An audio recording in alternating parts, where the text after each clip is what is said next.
எல்லோருக்கும் வணக்கம். நம்ம இப்போ பார்க்க போகிற தலைப்பு சிக்கனம். சிக்கனம் என்பது நமது வாழ்விற்கு மிகவும் அவசியம். கஷ்டப்பட்டு நாம் சம்பாதிக்கும் பணத்தை அளவில்லாமல் செலவு செய்வது சரியா? சேமிப்பு என்பது எவ்வளவு சிரமம் என்று அறிந்து நாம் சிக்கனத்தை கடைபிடிப்பது அவசியம் அல்லவா?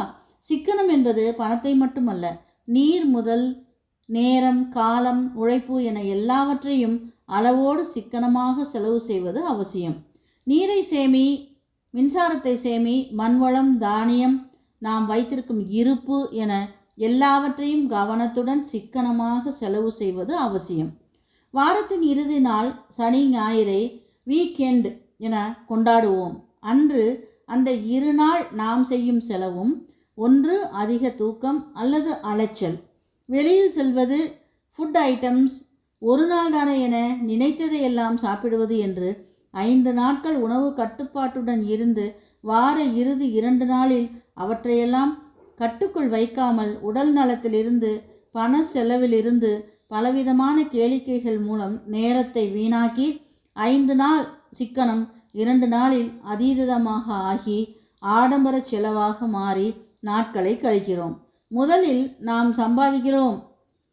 5 நாள் செய்த ஹார்ட் ஒர்க்கை மாற்றி ஸ்மார்ட் ஒர்க்காக 2 நாள் கழித்தால் ஸ்ட்ரெஸ் குறையும் என்று நமக்கு நாமே ஆறுதல் கொள்கிறோம். ஆனால் அடுத்த நாள் ஆரம்பித்தவுடன் 2 மடங்கு வேலைகளில் வலு மனதில் வந்து முடிக்க வேண்டும் என்று அதிவேகமாக அதிக சிந்தனையோடு அளவில்லாமல் நமது மனதும் சிக்கனமின்றி சிந்தித்து பல வழிகளுக்கு, அதாவது உடல்வலி, மனவலி என சொல்லனா துன்பத்திற்கு 5 நாட்கள் தாங்க வேண்டிய நிர்பந்தத்திற்கு ஆளாகிறோம்.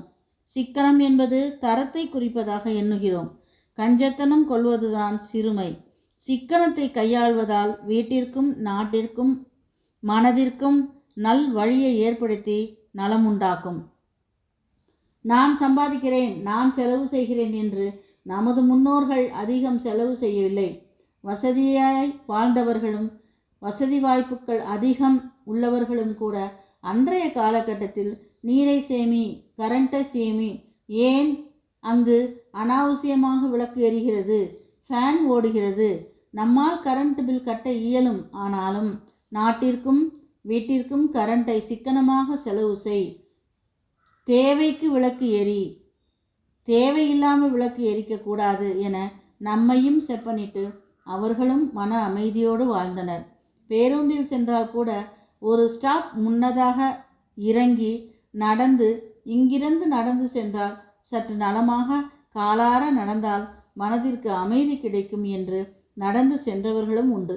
இன்று நாம் கியூவில் நின்று பெட்ரோல் வாங்குவதும், ஹோட்டல் சென்றால் காத்திருந்து பேர் பதிவு செய்து சாப்பிட்டுவிட்டு செல்வதுமாக கூட்டத்தை கூட்டியிருக்கிறோம். நமது சிக்கனமின்மையால் இவ்வாறான வெளிப்பாடு. கோவில் முதல் பெட்ரோல் வரை சாலையில் கியூவில் நிற்க வேண்டிய அவசியத்தில் நாம் இப்போது இருக்கிறோம். வாரம் ஒரு முறை வெளியில் செல்வதற்கு மாதம் ஒரு முறை என்றால் அதன் சுகம் அதிகமாக இருக்கும். ட்ரெஸ் எடுப்பதும் ஒவ்வொரு நிகழ்வுக்கும் எடுக்காமல் தேவைக்கு எடுத்தால் அதன் மதிப்பு அதிகமாகி அணிய ஆர்வமாக இருக்கும். நம்மிடம் அதிகமாக உள்ளவற்றை அடுத்தவர்களுக்கு அளித்துவிட்டு புதிதாக எடுப்பதை பலமுறை அணிந்து அதன் பின் புதிதாக ஒன்று வாங்கும்போது வாங்குவதும் ஆனந்தம், அணிவதும் ஆனந்தமாக இருக்கும். ஒரு முறை பணத்தை வீட்டிலோ பேங்கிலோ சேமித்து எடுக்காமல் சேர்த்து வைத்திருந்து அதன் கூட்டுத்தொகையை அதிகரிப்பதை பார்த்தால் அதுவே நமக்கு ஆனந்தமாக இருக்கும். அப்படி சேமித்து பழகிவிட்டால் வீண் செலவு செய்ய மனம் ஒப்பாது. நாட்களும் கடந்து சேமிப்பு அதிகமானவுடன் நல்ல பொருட்களை வாங்கவும், வாங்கும் பொருட்களின் எண்ணிக்கையும் அதிகரிக்க நிறைய வாய்ப்பு ஏற்படும். இன்று முதல் கஞ்சத்தனம் செய்யாமல் சிக்கனத்தை கடைபிடித்து செழிப்பாக வாழ்வோம். நன்றி, வணக்கம். மீண்டும் சந்திப்போம்.